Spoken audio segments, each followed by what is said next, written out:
The following is a special presentation of Tony Kurre Radio. Welcome in, everybody. It's another week of Keefer and Kurre, an award-winning program that we bring you every week here on Tony Kurre Radio. Of course, we have presented ourselves with those awards. We haven't got anything officially, but we deserve it. Isn't enough. That right, Tony? It's good enough, brother. It's good enough. All right. So self-bestowed award winners. This week, Tony, I want to talk about it. We've been kind of on the fringes of sports for a couple of weeks now, but I think something very significant happened on Saturday in Fort Worth, Texas. 104 degrees. Prime time, Neon Deion, first major college coaching assignment.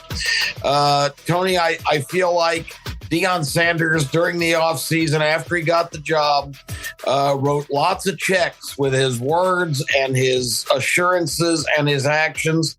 And on Saturday, he actually cashed those checks, which is saying a lot. Now, let me give a quick disclaimer before I throw it to you for your take on all this. I want to talk about Deion today and what the historical achievement he reached by winning on Saturday against the team that played for the national championship in the final game last year on the road with a team of 87 new faces. Now, I do want to make perfectly clear that I am not one of these people that draws conclusions on anything in week one. If you read Twitter, all of the information that's on there now are people either celebrating their team's greatness or lamenting that we're doomed, our team sucks. I'm not one of those. The whole season has to play out. If Colorado doesn't win another game, I still think the accomplishment on Saturday was significant, and I'm looking forward to telling you the reasons I feel that way.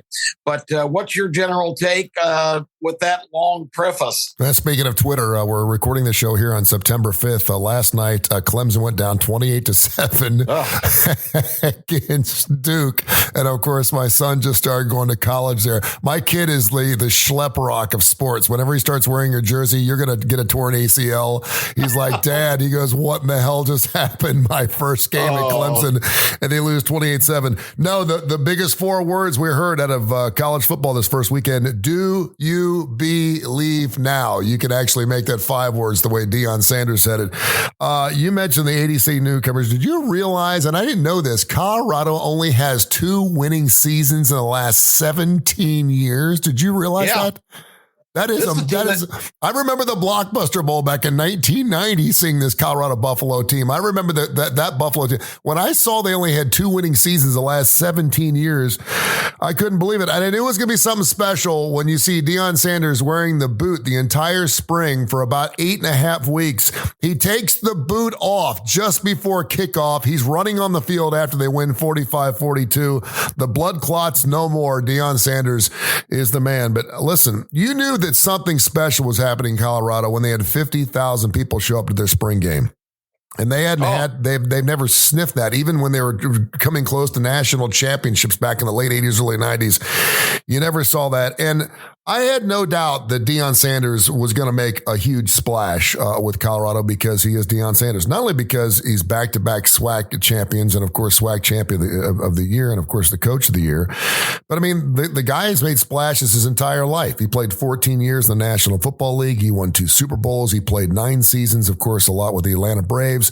So the man has done it all, and he's the only guy in sports history to both play in a World Series and a Super Bowl, and he almost won both. So, I mean, listen, whatever he touches, whatever he does, he's in Canton. I've touched his bust. I know that he's going to do special things. For him to pull this off against a team, like you just said, played in a national a team that was undefeated before getting blown out against Georgia, for him to do what he did on Saturday was absolutely miraculous. It really was amazing. It was a perfect storm. Yeah, and I think the repercussions of it, to me, it just did so much to advance the cause of, and this is not necessarily on racial lines, although sadly it plays into that to some extent. But a lot of guys that are coaching at lower levels and having great success are really never considered for positions on the upper echelon in the pecking order of college football. We know what we're talking about, the 5 power conferences. Those jobs seem to recycle and go to guys that have been other places, that have been there, done that, not necessarily succeeded. But it seems like coaches in all levels of sports get lots of opportunities once they kind of get to that pedestal. And I think so many coaches that are very capable are overlooked and dismissed because the perception is that they have not coached on a high enough level to be legitimate. And that's a real risky undertaking. They'd rather take a guy that it's at least been at the helm of a major program other than a guy that's coming up from the ranks. And I think we're seeing more and more guys. The coach at Kansas came from North Dakota and has seemingly transformed the Jayhawks a little bit, another absolutely horrible program in the last 25 years. There's other examples as well. But I think, too, for the historically black colleges and universities, Deion Sanders made a huge statement. And isn't it funny, Tony?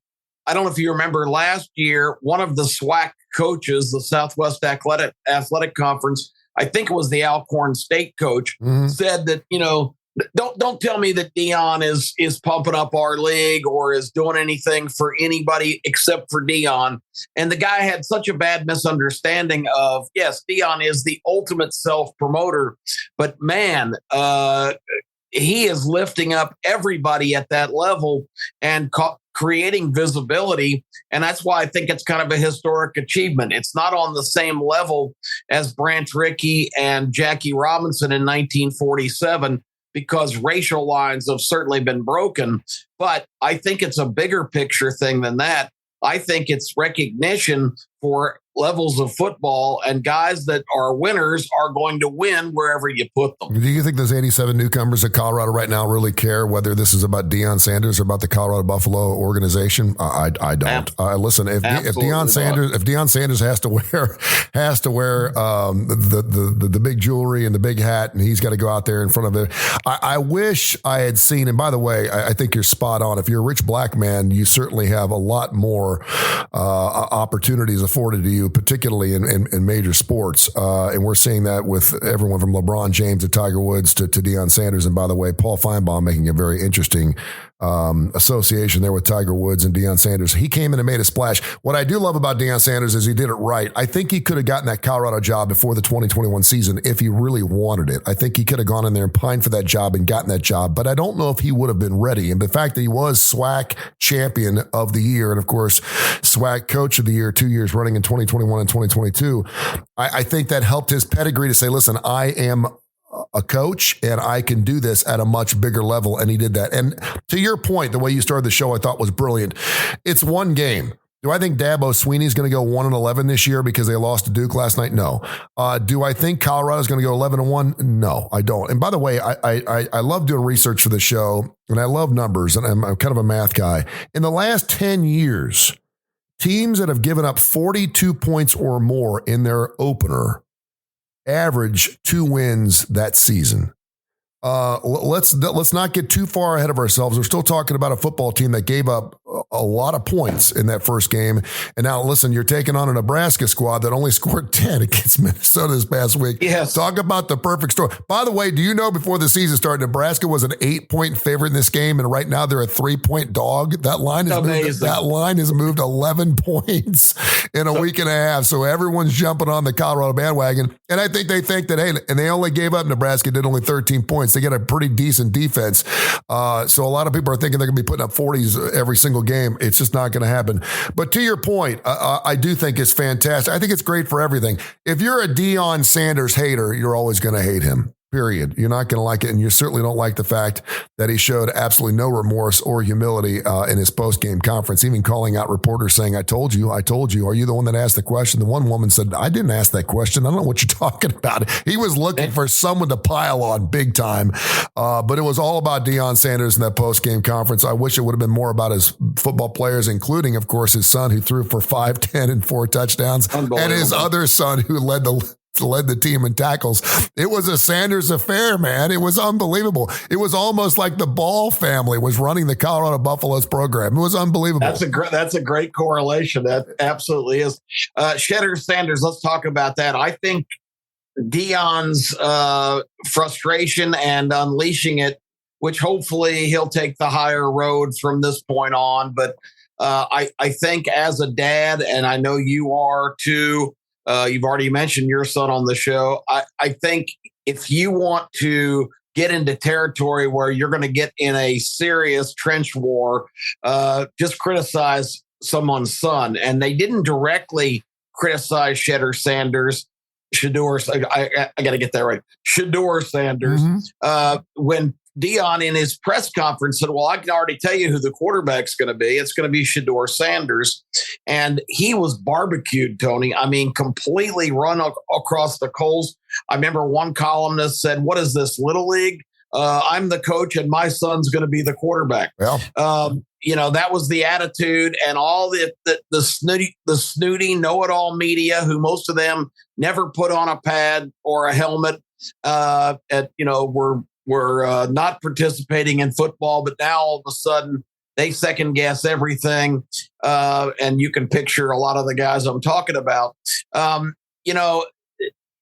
me, that criticism really stung him because he believed in his kid. He knew how good he was. And Shedeur Sanders backed up his dad incredibly.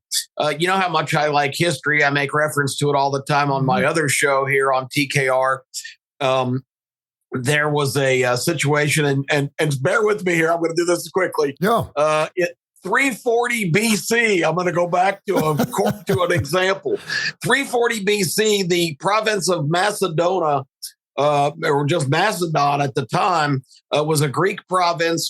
King Philip had completely changed all their fortunes, built up their economy, made a strong military. He had an 18-year-old son. When they got in the war with the other Greek states to gain control of that great empire, he assigned his 18-year-old son to lead the cavalry charge, be the commander. I'm sure there was a lot of discord because this kid had never been in a battle before, and now he's commanding an entire force. They charge, led by this 18-year-old son of King Philip. They handily defeat the Spartans and the Athenians and all of the other vaunted Greek forces, and Macedonia becomes the dominant force in Greek history for the last couple of hundred years of that empire. That guy turned out to be pretty good. His name turned out to be in history to be Alexander the Great. Yeah. So, this is not unprecedented. If you're a dad and you have faith in your kid and know they can do the job, I remember coaching my son Case in Little League and youth football, and he had important responsibilities because Tony, usually he was one of the best guys on the team. I also coached at an early age. I was 6 years older than my younger brother. And on that team, my younger brother didn't get very much playing time at all because he was the worst player on the team. So, all of this politics and everybody assuming that he was just giving opportunities to his kid. Wow, Shedeur Sanders made Deion look like a genius on Saturday. I would love to fast forward and see what this squad's going to look up after the Nebraska game. Obviously, after they play Oregon, after they play Utah, after they play number 6 USC. But that's going to be fun in watching all that. It's amazing, too, because I don't think anyone's more difficult on their sons than their fathers. You think a coach can be tough on a kid? You watch a coach / a father be tough on his kid. And I've seen Deion and how he deals with his son. And I while he's not filled with humility at all, I'm hoping his son is. And just based on the way he spoke after the game, it seems like he's just a little bit down below where his father was when he was a prime time, for sure. It does make me wonder, though, because I think about all the amazing hires I had. And obviously, I have another show here on Tony Curre Radio called the UAB Director's Chair. And Trent Dilfer will be joining us on our show on ABC 3340 here in the next couple of weeks. Can't wait to get him on. A guy who never coached a college football game in his life. He coached a couple seasons up there in Nashville, Tennessee at a high school, did quite well. Thank you very much. And obviously has not only the vernacular to be a coach, but also just the pedigree. I mean, he obviously won a Super Bowl. He's very well spoken. He's got the ESPN pedigree, which a lot of people absolutely love. He can get his players into the National Football League. He's got the phone numbers. He's got the call list. He's got the Rolodex to make that happen. But I think a lot of people, when UAB sat down, Mark Ingram walked in. There were about 24 different candidates. He sat down with the board of directors and said, okay, who do you guys got? Let's start making this list. They got down to about 5 people. And all of a sudden, before they picked that final candidate, someone called him up and said, have you thought about this guy named Trent Dilfer? And he's like, the football player? And they're like, yeah, you should sit down, at least have a conversation with him. Mark came in later that afternoon and said, I just met with Trent Dilfer. What do y'all think about Trent Dilfer? And they said Mark was crazy. Like, you're crazy. What are you talking about? UAB hasn't had a losing season since we brought football back in 2017. Why in the world we bring in a guy who has not coached one college football game? He said, butts in seats. Butts in seats. I just mentioned 50,000 people showed up at the Colorado Spring game. And I think about some of the good time hires we've had in the past. Pete Rose coming back to the Cincinnati Reds. Bill Stewart. Do you remember when Bill Stewart was hoisted up on the shoulders of his players after they won that playoff game? He was not going to get that head coaching job. He was given the job at West Virginia. What did he do the following season? It fell apart. Trent Dilfer, I can even go as far as to say Dennis Miller from Monday Night Football. That would have been a brilliant move if you understand Dennis Miller and what kind of humor he has. Yeah, you thought that was a great hire, but we're too stupid when we're watching Monday Night Football. NFL fans aren't that smart to get his type of dry humor, but I thought it was great. I enjoyed watching Dennis Miller on Monday Night Football. So these feel-good off hires like Deion Sanders out of Colorado, I can make the argument that they're 11-1 last season and coach decided to retire. Would they have brought Deion Sanders in? Probably no. Probably a hell no. They were 1-11. They've only had 2 winning seasons the last 17 years. What do you have to lose? But I will say this, and to back up everything you've said so far, it seemed to be working so far, at least 60 minutes into the season. Yeah, I mean, he had that was prime time on Saturday. No doubt. Everything, all the hype, all of the attention, all of the national TV dates. And probably one of the best games to watch, too. There wasn't a whole lot to watch this weekend. It was a great game to watch. Continue. Because think about it, Tony.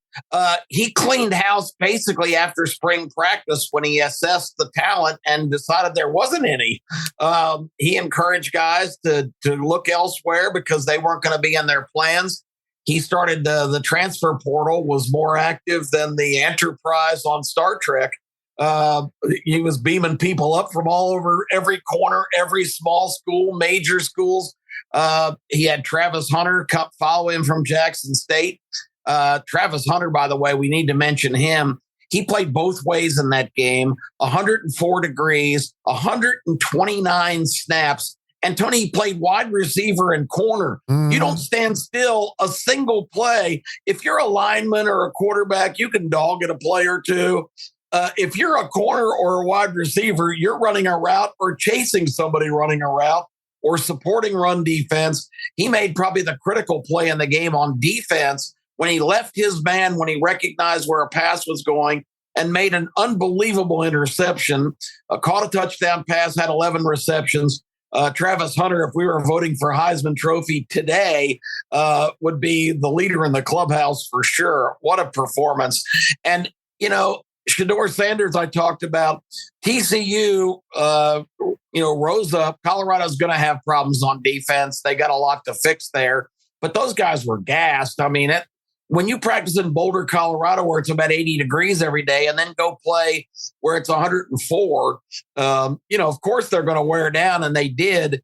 But give that offense credit and young Mr. Sanders, because twice when TCU took the lead late in the third and early in the fourth, he brought them right down the field, executed flawlessly, and scored go-ahead touchdowns that ultimately resulted in the 45-42 win. So it was just a spectacular thing to behold. And like we have said here, and Colorado may just be a 500 team at best. Who knows? But as far as you never get a second chance to make a first impression. And Deion, after talking it up for a long time, telling people what was going to happen, assuring people that he was competent and was going to make the right decisions. Wow, did they come through with flying colors. And kudos to Sonny Dykes, who took the high road after that game. And there's really no road you can take when you lost to a team that just went 1-11 last season and has a first-year coach in prime time. But he said, listen, we got outcoached. They wanted it more than we did. At the end of the game, they kind of gave up. When they finally got the lead with just a little over 4 minutes left, they thought they probably had that thing in the can. They just wanted to get the hell out of there. And Sonny Dykes said, listen, they wanted it more than we did. And you talk about the conditioning and playing in Colorado in 80-degree weather. And I know the air is a little thinner there too, and that certainly helps their cause. But everyone was waiting for them to fall apart in the third and fourth quarter. I saw hands on hips, but I didn't see legs stop moving. I thought they played unbelievable, and the defense did just enough to give that offense the chance to go down the field. Yes, Shedeur had to put up 510 yards and 4 touchdowns, but he did. And I don't know what this says.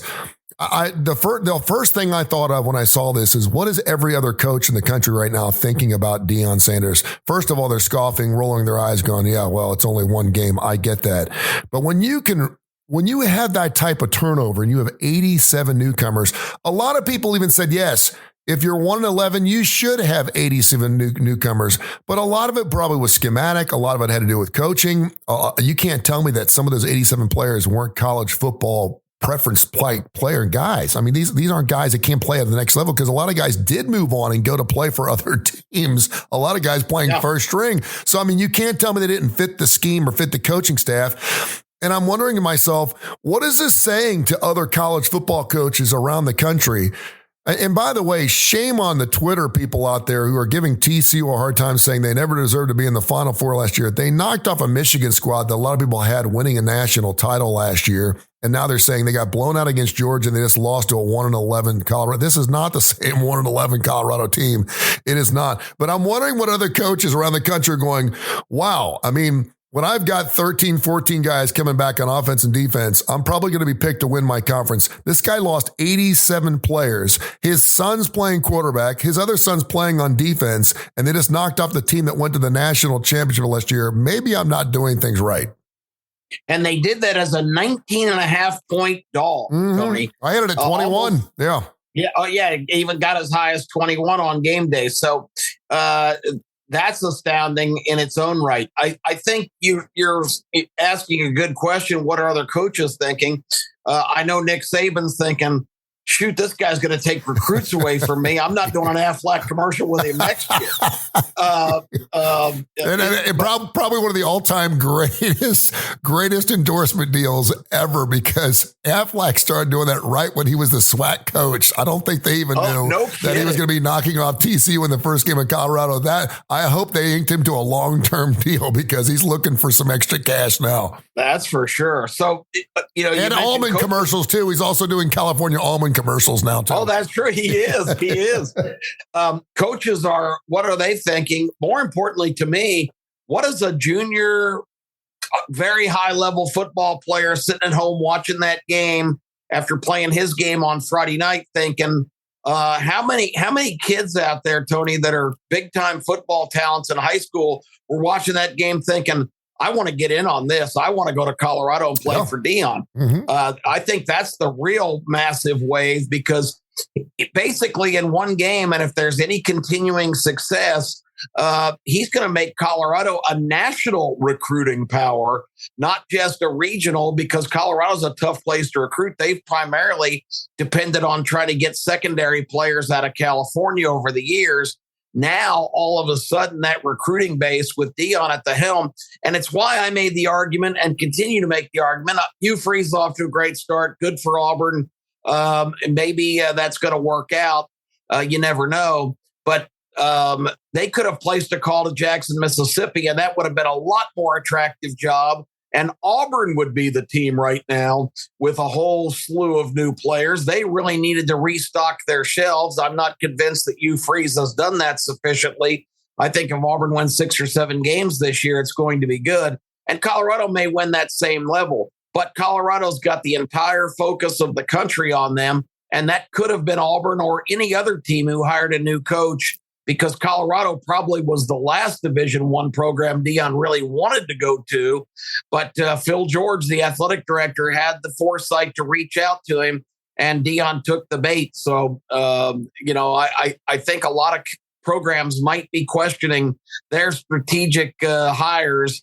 And again, just kind of dismissing Deion because of the experience factor that you did such a good job of describing. If Deion wins 10 games in his third season, that would be a miraculous hire. Not only because they're coming off a 1-win season, but because they've only gotten 2 winning seasons the last 17 years. I mean, any winning season is going to be good. So I'm thinking to myself, 3-4 wins this year, 6-7 wins next year. Maybe if it all comes together in his third recruiting class, maybe he gets 10 wins.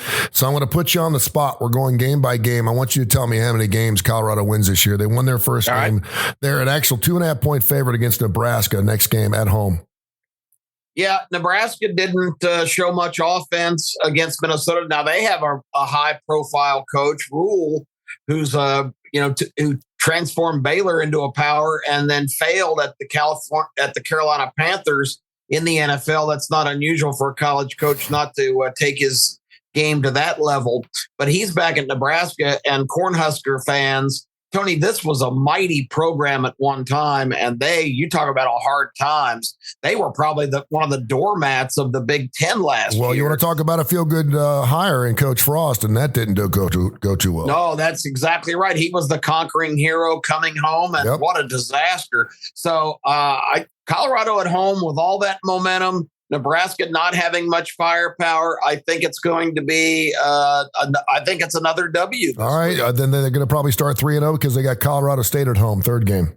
Yeah, who's just a dreadful team, and they have beaten them like a drum in recent years. Let's go Colorado to Oregon. Any shot there against Nix and company? No, if you missed it, Bo Nix put up 81 points this week against Portland State. That was a big in-state rivalry. 81. How in the hell was he not a better quarterback at Auburn? I cannot. Listen. I know what it was, but I still can't figure out how they let that kid go, particularly with the pedigree and his old man played there. Oh, he was born with an AU diaper. How is that not possible? All right, so a loss to Oregon. Then they're hosting USC, number 6 in the country. A loss there? Yeah, probably. Although I think USC's defense still is pretty questionable, but too much firepower. I don't see them winning that game. Home of the Arizona State cheerleaders, Colorado at Arizona State. Win or loss? Yeah, it disturbs me. That's a road game. I think they would win that in Boulder, but Arizona State, good enough at home. I think that's another loss. Then they host Stanford, who's looking for a home. Yeah, I don't think Stanford is a powerhouse anymore.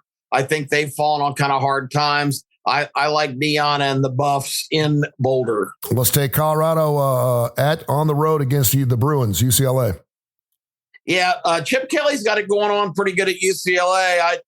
He's lost his 4-year starting quarterback, so haven't really looked at UCLA carefully yet. But that's another road challenge that I don't think they'll win. Interesting game with the Beavers visiting Colorado on November 4th.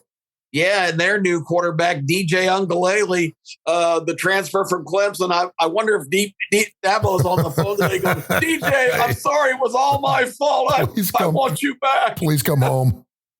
So you're taking a loss there? No, I'm going to pick Colorado to win there. I think Oregon State's got a really good team, but that's the kind of team that may be a little thin in the ranks. And by that point of the season, that's going to be a tough game on the road. That's a toss-up, but I'm going to give the edge to the Buffs. They will have knocked off 2 top 20 teams in Coach Prime's first season, if that's true. Arizona, Colorado. Yeah, Arizona's trying to rebuild their program.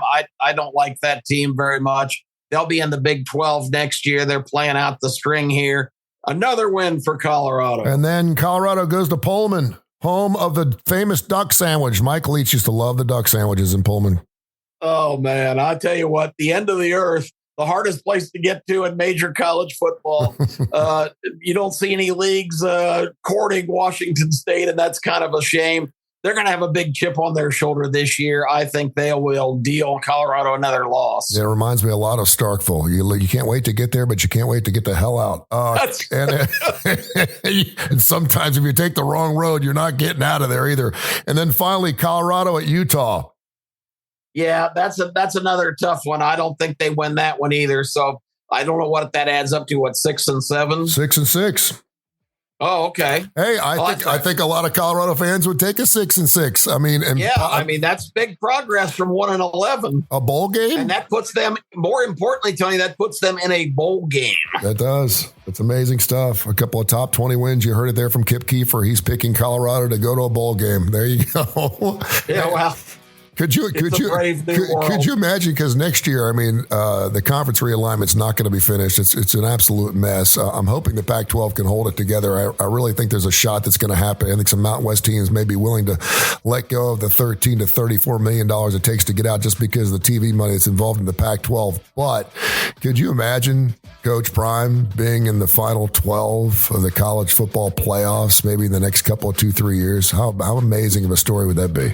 It would really be something. And if those kids play like they did Saturday, I don't think that's beyond the realm of possibility. Great topic, my friend. We'll talk about it next week here on the Keefer and Kurre Show on Tony Kurre Radio. Of course, you can hear this show. Brand new time, 11:30 now. 11:30 every Monday through Friday right here on TKR. And, of course, more importantly, our podcast. You can go check out all of our shows, a Tony Kurre Radio podcast. Just search that. You can hear us on Spotify, iTunes, on every major indice out there. You'll find our podcast, the Keefer and Kurre Show on Tony Kurre Radio. Check it out. And also, don't forget, coming up again this Saturday, 10:30 to 11 o'clock every Saturday morning, butts up right against that ACC game of the week, that early game of the week. We saw Tennessee absolutely run roughshod against Virginia. Hopefully we'll have a better matchup this Saturday, or Kip. But we're going to be on the air there, ABC 3340 with the legend. We'll have Terry Quillian on there. We're going to have Case Keefer giving some more picks. A rough start this past weekend, but we'll come back. We'll bounce back this weekend with winners coming up this Saturday, 10:30 11 on ABC 3340. Have yourself a great week, my friend.